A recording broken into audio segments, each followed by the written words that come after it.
Hey, you guys, this is Reshon Ellis popping in for news, views, and conversations.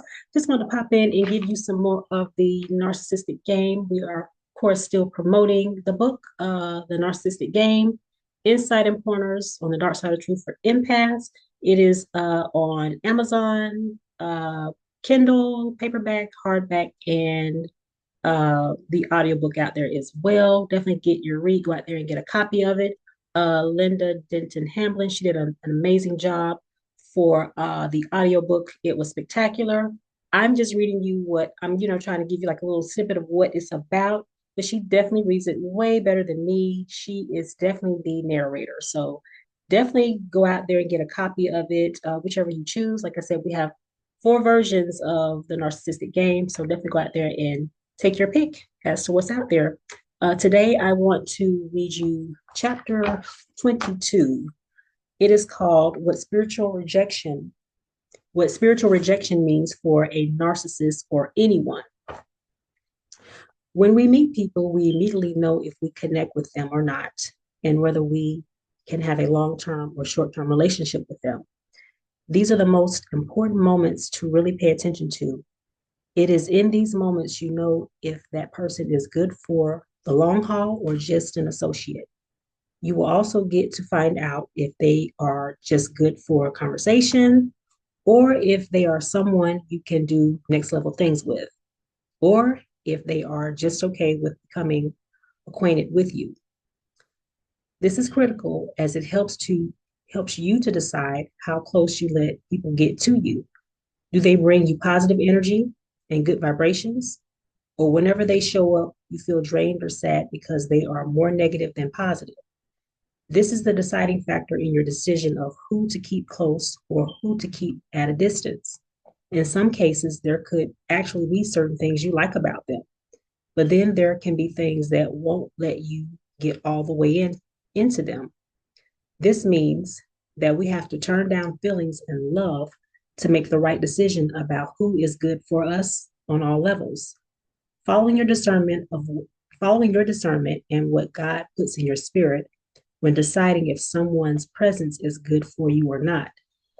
Some people may argue that you can't come to a conclusion about them when you have not given them an opportunity to show you who they really are.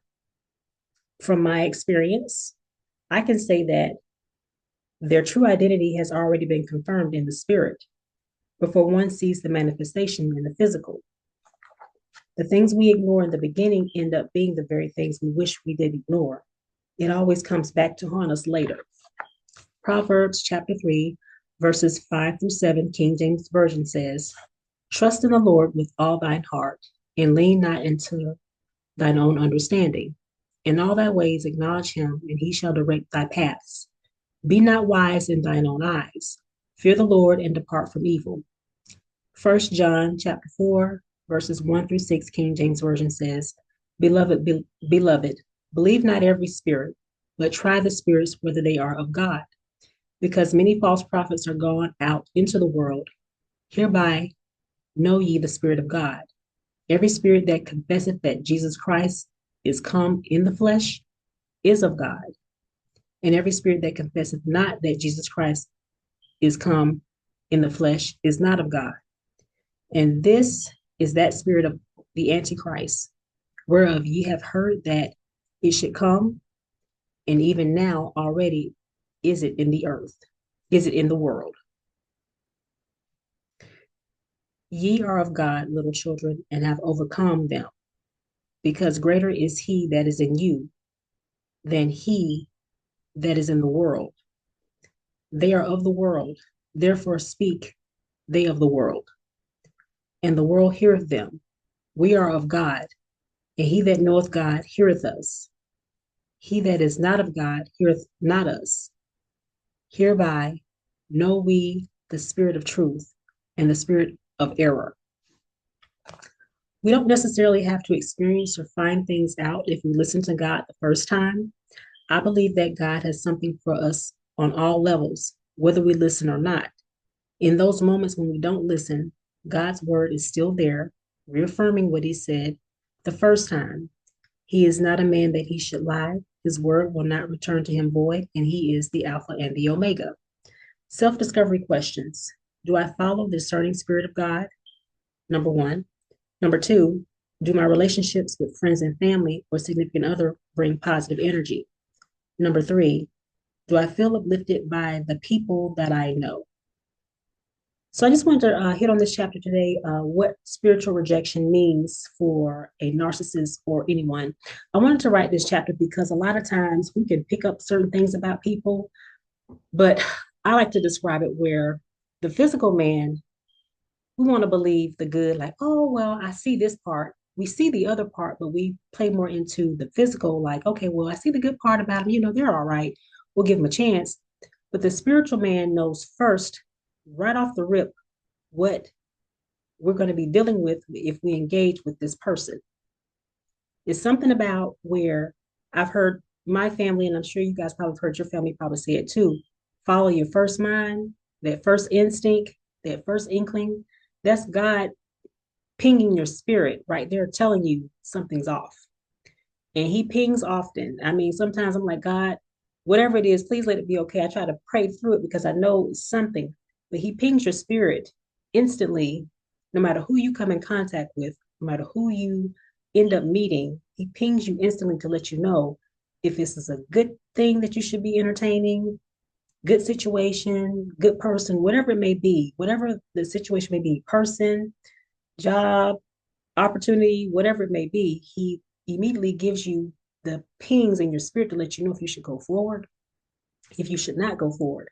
But I like to say, just as I wrote in the book, he has something for all of us. So even if we don't make the right decision, a lot of times, and we go ahead and go against what he's pretty much warning us and letting us know about, you will pay a hefty price for not listening.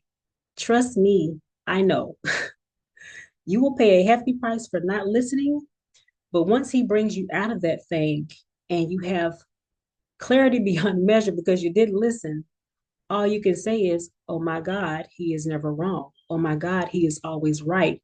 And he's always giving us those spiritual warnings spiritually all the time to protect us, not so that we don't experience life and just go out there and, get hit and see what happens next. He warns us because he loves us. He warns us because he wants us to bypass those hiccups, those bumps in the road. When he has a better way, if we listen to him, we can get to those better ways quicker and faster versus going against what he's pinging our spirits, trying to warn us and tell us about. And like I said, it's like, yeah, we'll get through those hefty moments that we paid a hefty price for. Like, oh my God, if I had to listen, I would have had to experience this, that, and the other. You'll get past those experiences, but you will learn about it and you will have a testimony if you had to listen. But hey, he will teach you and he'll make it where you can teach and show others if you don't listen. So that was one of the reasons of me bringing forth this book is life experiences, myself, and what I've seen other people endure. If they only had listened, but it's just something about where that physical man takes over. Like they say, the flesh is weak. The physical man takes over, like, nah, I got it. It's all right. It's cool. I'm going to just do this. And boom, zap. Every time we don't listen to that spiritual man that's connected to God, we always end up finding out the hard way. So that's why this chapter was written. Chapter 22, what spiritual rejection means for a narcissist or anyone. So just want you to take another look at the Narcissistic Game today. Again, we are on Amazon.com, Kindle, paperback, hardback, and the audiobook. And that's what we have for you today, ladies and gentlemen. Definitely go out there and take your copy, take your pick in which one that you want to choose from. And I will see you guys in the next video. I got to see what next chapter I want to bring you guys. Very good stuff. We have a lot of terminology. I guess when I come back next time, I'll probably try to read off some of the terminology to, get you in the learning of the Narcissistic Game, the psychology stuff. Very, very good stuff. And I will see you guys in the next video. Hope you have a great, happy Saturday.